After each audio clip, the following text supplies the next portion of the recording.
आज राजस्थान भारतीय जनता पार्टी के नेताओं के द्वारा राज्यपाल महामहिम महोदय को भारतीय जनता पार्टी द्वारा जो ज्ञापन दिया गया, ज्ञापन में जो मुद्दे उन्होंने मुख्यता से उठाए, वो मुद्दे लगता है कि भारतीय जनता पार्टी शासित अलग अलग राज्यों के अंदर जो नंबर 1 पे हैं, उन मुद्दों को संकलित करके राज्यपाल महोदय को दिया है। उन्होंने कानून व्यवस्था के हवाले का दिया। हम सब जानते हैं कि देश में एक राज्य है मणिपुर, जो लगातार पिछले 51 दिन से जल रहा है। देश के प्रधानमंत्री ने एक बार चुप्पी नहीं तोड़ी। मणिपुर की जनता बार बार गुहार कर रही है और अपील लगा रही है।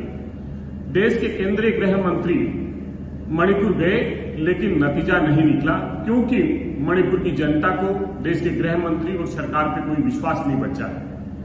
मैं कहना चाहूंगा कि भ्रष्टाचार के अंदर भारतीय जनता पार्टी के आरोप बिल्कुल बेबुनियाद और निराधार है। अगर भारतीय जनता पार्टी के आरोपों में दम होता तो हमने 653 खाने भारतीय जनता पार्टी के शासन में निरस्त कराई थी, उनके भ्रष्टाचार को बेनकाब किया था। भारतीय जनता पार्टी जो अपनी चुनावी यात्रा सरकार के खर्चे पे कर रही थी, उसको हमने रुकवाया था। आज देश के अंदर नंबर 1 कोई भ्रष्टाचार की सरकार थी भारतीय जनता पार्टी की, तो वो कर्नाटक की थी, जिसे खुद पूर्व राष्ट्रीय अध्यक्ष अमित शाह ने प्रेस वार्ता के दौरान कहा था। 40% कमीशन की सरकार भारतीय जनता पार्टी का चरित्र बन गया है। किसी भी राज्य में जाएं जहां पे डबल इंजन की सरकारें हैं, डबल कमीशन हो गया है। मैं पूछना चाहूंगा कि देश में एनसीआरबी के डाटा के अनुसार अगर दलित अपराध में अगर कोई राज्य अग्रणी है तो वो है उत्तर प्रदेश। मैं पूछना चाहूंगा कि महिलाओं के लिए सबसे कोई अगर असुरक्षित शहर देश में है तो वह है देश की राजधानी दिल्ली, जो केंद्रीय गृह मंत्रालय के अधीन आती है।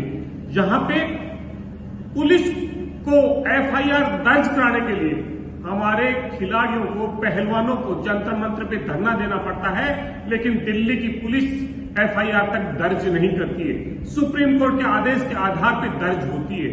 हम सब ने देखा, चाहे हाथरस की घटना हो, चाहे उन्नाव की घटना हो, ना कोई राजनीतिक दल पीड़िताओं के घर पे पहुंच सकता था, ना कोई मीडिया पहुंच सकता था।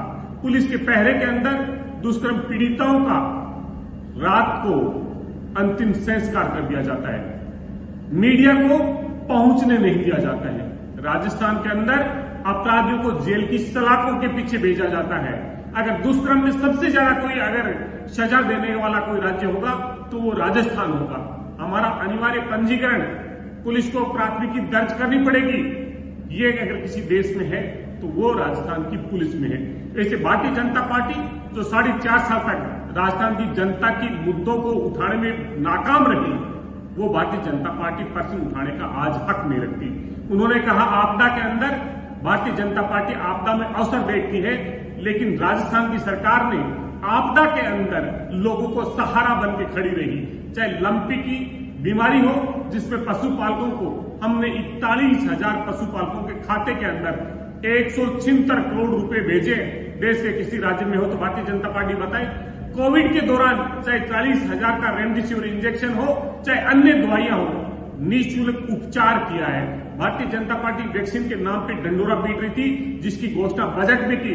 राजस्थान की सरकार ने प्रधानमंत्री को पत्र लिख के कहा था कि आप हमें वैक्सीन उपलब्ध कराइए, उसका पैसा राजस्थान की सरकार वहन करेगी।